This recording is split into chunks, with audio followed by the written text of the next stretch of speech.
Tashar Arewa Media 24.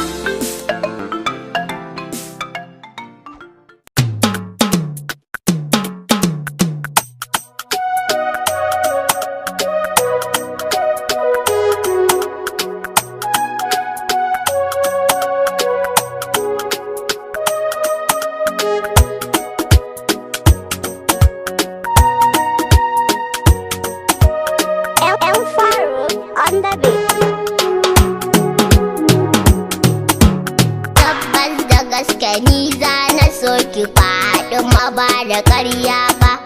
In dai da lafiya a gare ni da rai ba za na je na bege ba. In dai na samu damar yaban ki ba za na begi kowa ba. Ni ban ga mai hanawa ba, balle na dakata da.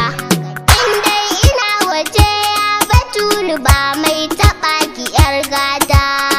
Da an taɓa ki a jira ni ran kwarai na baki duk fansa. Jimirin jiran ki ne ko a mafarki kalle ni karki mun nisa.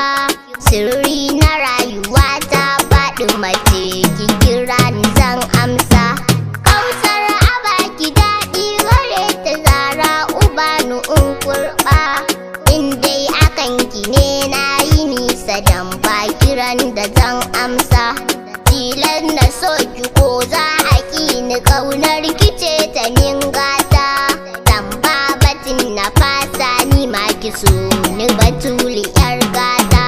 Tsarin zubinta daidai ne, ta yi kamar ma'aiki ne. Suna kama da juna ne, mai ƙin Batulu wawa ne. Ni ban da damuwa in har zan buɗe 'yan idanuna. Ganni na zamo hajimarki mai ya damu kalbina. Yau gani na taho zan begen jiki karɓi saƙona. Dan yanzu na zamo mai kula fitin kiki ban wajen kwana. Na kwalla hela da sanar da masoyanki duk kalamaina. Daga zuciya nake ta bege zan so jiyo kalamaina. Idan baya banki ba wace zan dinga wa kalamaina. Kowa da nasa amma ni faɗin mace tunanina. Yau gani na zube gabanki Batula ki share kukana. Komai da mafita a san ki ban so na furta ban kwana. Ina ji ina gani amma in ganki ya fi ƙarfina. Na san a duniya yarje in ganki cikin idanuna.